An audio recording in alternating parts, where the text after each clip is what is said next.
미국의 빅테크 주식들이 어제 크게 상승을 했습니다. 그런가 하면 이제 다른 쪽에서는 게임스톱으로 시작된 공방이 앞으로 시장에 어떤 영향을 미칠까에 대해서 촉각을 지금 곤두세우고 있는 상태입니다. 미국 시장과 게임스톱으로서 시작된 공방전이 과연 앞으로 어떻게 진행될지 알아보는 시간을 좀 갖도록 하겠습니다. 이진우 GFM 투자연구소 소장 나오셨습니다. 예, 안녕하십니까? 안녕하십니까? 예. 자, 우선 시장을 좀 정리를 해보도록 하죠. 어제 미국 시장이 크게 상승을 했습니다. 네. 어제 미국 시장 보시면서 어떤 생각 드셨습니까? 예. 이게 뭐 어지간해서는 쉽게 꺾일 시장이 아니다 하는 거. 예, 그렇죠. 그걸 느꼈고요. 예. 네.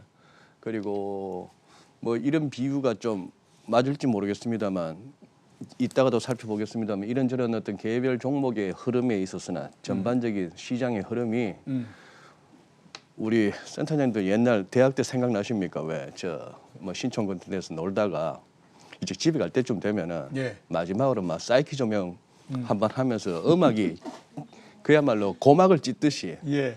예.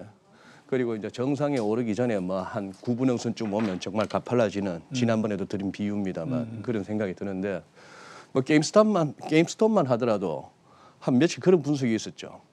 게임스톱이 오르면 오를수록 그 공매도 쳤던 세력들이 그걸 갖다가 어떻게 되사기 위해서 돈이 필요하다 보니까 다른 걸 팔아서라도 주식이 흔들린다는 좀 예. 말도 안 되는 논리를 예. 갖다 붙였습니다. 예. 전 세계 증시가 동시다발적으로 조정을 받으니까 게임스톱 탓을 돌리고 그런 식으로 했는데 지금 게임스톱이 지금 이런 상황입니다. 지금 이 차트는 지난 주말까지였습니다. 예. 지난 주말까지였는데 금융위기 전에 나름대로 그래도 한 63불쯤 거래되던 이 주식이 뭐 게임스톱이 어떤 회사인지는 다 아실 테고 작년 3월 모두가 힘들어하던 작년 3월 3불 39센트 저점을 찍었습니다. 예. 그러다가 지난 1월 마지막 주간에 그 한 5, 6일 동안 난리를 쳤었던 거죠. 최고점이 414불 갔으니까 121배. 예. 흔히 하는 말로 수익률 따지면 12,100%입니다. 그리고 이 흐름이었죠.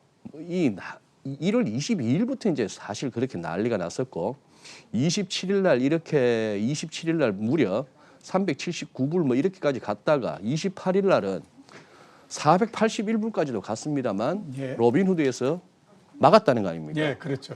자, 그러면서 이제 결국 급락이 왔고 이런 상황인데 요게 지난 주말이었는데 그러면 어제 월요일 날 2월 1일 하루 만에 30%가 빠졌다고. 예. 30%가 한 325불 하던 게 100불이 빠져서 225불에 예. 지금 시간 외 거래에서도 추가적으로 흔들리고 있거든요. 예. 자, 이 흐름에서 저는 기본적으로 이번에 이렇게 보고 있습니다. 월가의 추악한 민낯이 드러났는데 예.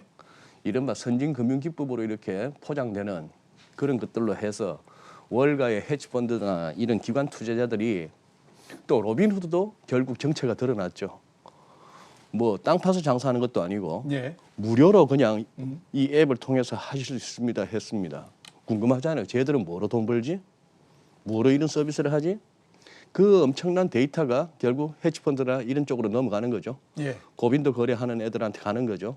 그런 식으로 하다 보니 이 상황에서 말도 안 되는 거래 자체를 갖다가 막아버리는 이거는 지난 미국 대선 과정에서 이후에도 무슨 뭐 페이스북이나 트위터 이런 쪽에서 이런저런 자기들 판단하에 계정을 삭제한다는 이런 거에서 플랫폼 기업이라는 것이 과연 이래도 되는가 하는 문제 의식이 생겼는데 예. 이번에는 돈 문제가 걸린 여기에서 로빈후드라고 하는 이쪽에서 플랫폼에 자기들이 어딘가 거래를 막아버리는 예. 이 상황까지 왔다는 것이죠. 그런 상황 하에서 결국 로빈후드이 아닌 로빈크룩이라고 하는 아까 그런 뭐 증권거래소 앞에서의 시위 문구 이런 것들을 본다든지 하면은 지금 상당히 그건데 지금 문제는 이 개인들의 이 매수세가 예. 계속 될 수 있겠느냐 말입니다. 예. 결국 주가라는 것은 궁극적으로 펀더멘털에 그렇죠. 그러니까 게임스탑 말씀하시는 건가요? 아니면 게임스톱을 게임스톱 관련해서. 근데 금융공학적으로는 이 최근에 한 며칠 헤지펀드들 사실 유통 주식 수의 뭐 100몇십%를 갖다 공매도를 쳤다니 그걸 공개적으로 했으니 예. 이걸 갖다 당할 수밖에 없다가 이제 세상이 바뀌어서 자 뭉치자 월스트베스 같은 그런 커뮤니티에서 뭉치자 해서 했는데 그렇게 해서 그 상황이 공매도 세력들 갖다가 곤혹스럽게 만들 수 있는 것은 분명했습니다만 이 턱없이 올라온 가격을 유지하기 위해서는 또 누군가가 사줘야 되는데 이 그렇죠. 누군가가 사주겠냐는 것이죠. 예, 예. 그러니 지금까지는 개인 투자자들의 어떤 기관에 대한 승리라고도 표현할 수도 있고 세상이 예전 같지는 않고 지극히 어떤 정보의 비대칭성 하에서 기관들이 개인들 털어먹던 세상이 아니다라고는 했습니다만 예.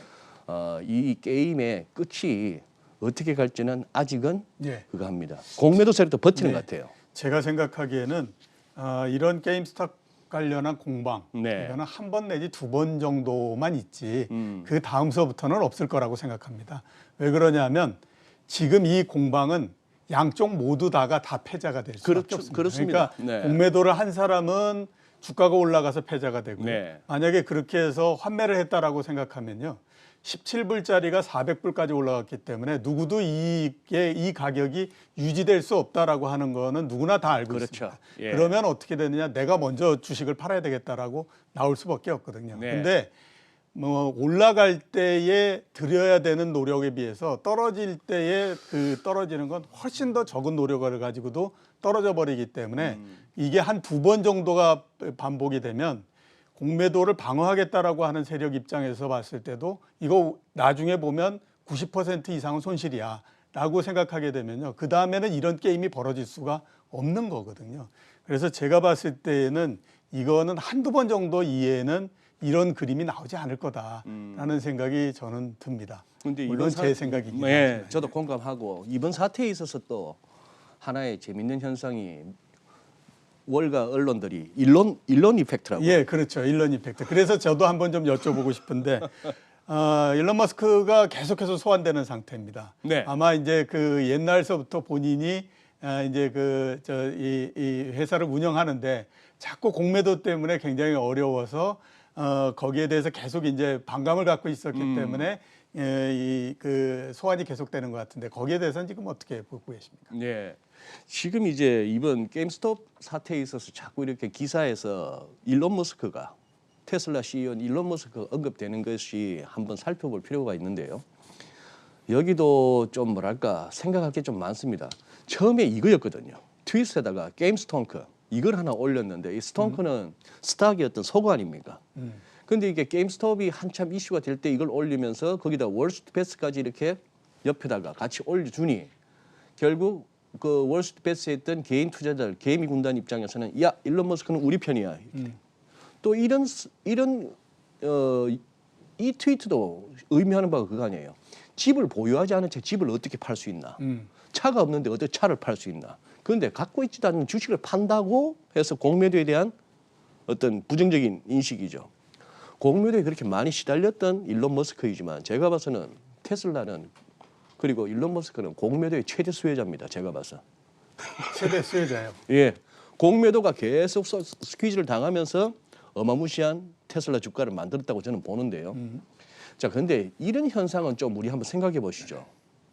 일론 머스크의 트윗에다가 이렇게 비트코인 해시태그를 달았다고 해서 비트코인이 뛰고 특히 도지코인 같은 경우 우리가 뭐지 싶은데 한 30개 남짓되는 그 암호화폐 중에 시총 규모로 저 한 29위 정도 하던 놈이 갑자기 지금 한 5, 6위로 올라왔습니다. 예. 왜? 가격이 지금 이러고 있습니다. 이상하지 않습니까? 예. 이것도 그런데 결국은 요 한 며칠 이거 지금 뭐 1센트, 2센트 이러고 있습니다. 가격이. 네. 그런 상황에 7센트 갔다가 지금 이러고 있는 거죠. 이러고 있는 데다가 또 하나 지금 재밌는 게 오죽하면 영국의 파이낸셜 타임스까지 기사화했는데요. 일요일 날 로빈후드 CEO하고 일론 머스크가 클럽하우스라고 하는 그 오디오 앱에서 둘이가 이제 한 90분을 했답니다. 예. 90분을 했는데 거기서 이제 일론 머스크가 굉장히 로빈후드 CEO로 갔다가 굉장히 질책을 하고 했는데 문제는 그걸 갖다 트윗에다가 클럽하우스 앱에 자기가 나간다고 올렸더니 그것과 전혀 무관한 클럽하우스 미디어 코퍼레이션이라고 하는 회사의 주가가 그냥 100% 뛰었습니다. 예. 지금 이거는 제가 모두에 말씀드린 이게 지금 약간 사이키 조명의 광란의 헤비메탈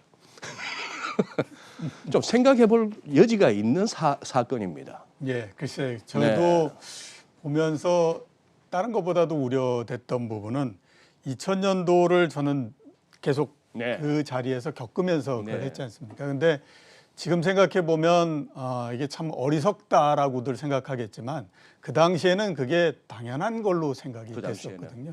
그러니까 지금도 보면 뭐 그럴 수 있고 막 이렇게 가지만 이게 또 상당히 시간이 지나서 보면 그때 그건 굉장히 과열 신호였어라고 판단을 해야 되는 그런 게 되지 않을까라고 하는 것이 훨씬 더 좀 이제 그 고민이다 이런 생각이 듭니다. 자, 게임스톱과 관련해서는 이 정도 그 얘기를 하고요. 또 하나 이제 여쭤보도록 하겠습니다. 지난주에 애플 테슬라 실적 발표가 있었는데 전체적으로 보면 그 주가에 미치는 영향 기대에 좀 못 미쳤다라는 생각이 듭니다. 그러니까 특히 또 실적이 나온 거에 비해서는 기대에 못 미쳤다라는 생각이 들어요. 오늘 아마존도 있고요. 그다음에 알파벳도 있고 뭐 이랬습니다. 추가적으로 나오는 기업 실적은 주가에 좀 플러스가 될까라고 하는 기대가 상당히 있거든요. 어떻게 지금 보십니까? 네, 그러니 지금 어떻게 보면은 이 테슬라 주가만 한번 보시더라도 지금 시장 상황이 어느 정도 이해가 될 것 같은데요. 네. 자, 이거는 이제 월간 차트는 지난 주말 차트인데, 요 데일리는 지금 밤사이 흐름도 이렇게 반영됐습니다. 네. 제가 이제 아까 말씀드린 어떻게 보면은 일론 머스크는 공매도의 최대 수혜자 아닌가라고 생각하고 국내 우리 바이오 종목 가운데도 뭐 그렇게 얘기할 만한 종목이 없잖아요, 있습니다. 네. 많이들 갖고 계신.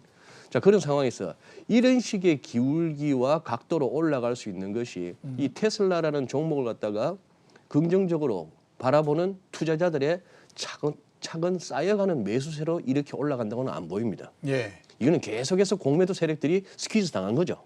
그렇죠. 그런 식으로 하는데 지금 최근에 이제 900불까지 찍었던 그 월가에 아무리 공격적으로 전망하는데도 900불 얘기도 못 했는데 고작 810불이 최고였는데 810불 나오고 다음 날인가 880 찍고 뭐 그 다음 날 900도 찍고 했는데 얼핏 봐서 900에서 두 번 막히고 밀리나 했습니다만 여기서 21선에서 딱 이렇게 안 밀립니다.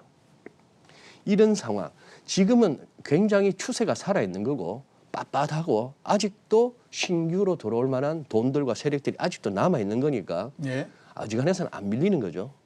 그래서 이제 테슬라뿐만이 아니라 전반적인 우리도 코스닥 차트는 뭐 안 가져왔습니다만 매일 보시잖아요. 코스닥 지난주 조정으로 61선까지 닿았습니다. 그런데 기울기는 살아 있고요. 61선은 차트들 사이에서는 20일이 주추세선이라면 61선은 수급선인데 수급선의 기울기가 아직도 빳빳하게 살아있다. 밀리면 들어오겠다가 아직도 돈은 있단 말이죠. 그렇죠. 개인이 안 사면 기관이 사고 기관이 안 사면 어떻게 또 외국인이 사고 이러면서 지금까지는 선순환으로 지수가 조금만 밀리면 가는 상황이고 이런 상황이다 보니 현재로서는 어지간해서는 안 밀린다 하는 것이죠.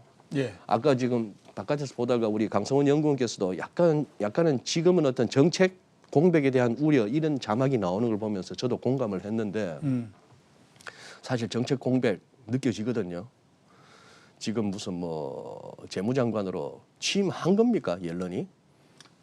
현재 취임을 한 거죠. 취임한 건가요? 예.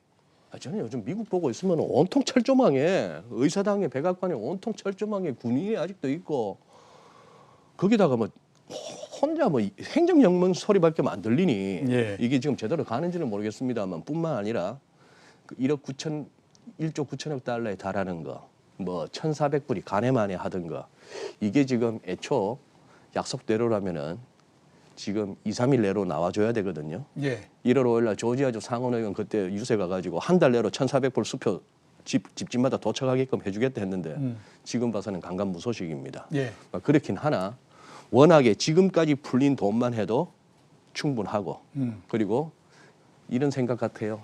경기가 아직 고점을 가장 큰 펀더멘트는 경기가 고점 찍었다 싶으면 장은 이제 꺾이는 거 아닙니까? 예. 근데 그 점에서 본다면은 돈도 많은 데다가 경기는 아직까지 작년의 최악에서 돌아서는 거 아니냐라고 한다면은 이 장이 쉽게 꺾이진 않겠다. 그러나 이 과열 국면에서 변동성은 수시로 커질 수 있겠다. 저는 뭐 이렇게 보고 있습니다. 뭐 지난주서부터 특히 오늘까지 보면 변동성이 굉장히 큰 예. 상태이죠. 예. 거의 하루도 뭐 조용한 날이 없었습니다. 이 바닥에서부터 천장까지 봤을 때 2% 이상의 등락을 보이지 않았던 적이 거의 없으니까 예. 그런 면에서 보면 우리나라도 그렇고 또 미국도 그렇고 전체적으로 등락이 생겨서 변동성이 상당히 커지는 거는 분명한 것 같은데 일단 뭐 시장에 대한 그 기대도 굉장히 크고 그 다음에 앞에서 얘기했던 것처럼 저금리 기조나 또 그 이 경기에 대한 이 전망 네. 이 부분들이 나쁘지 않은 상태이기 때문에 우선은 뭐 시장에 순응해서 계속해서 움직이는 것이 맞지 않나라는 생각이 좀 들기는 합니다. 자, 오늘 나와주셔서 대단히 감사합니다. 예, 고맙습니다. 지금까지 이진우 GFM 투자연구소 소장이었습니다.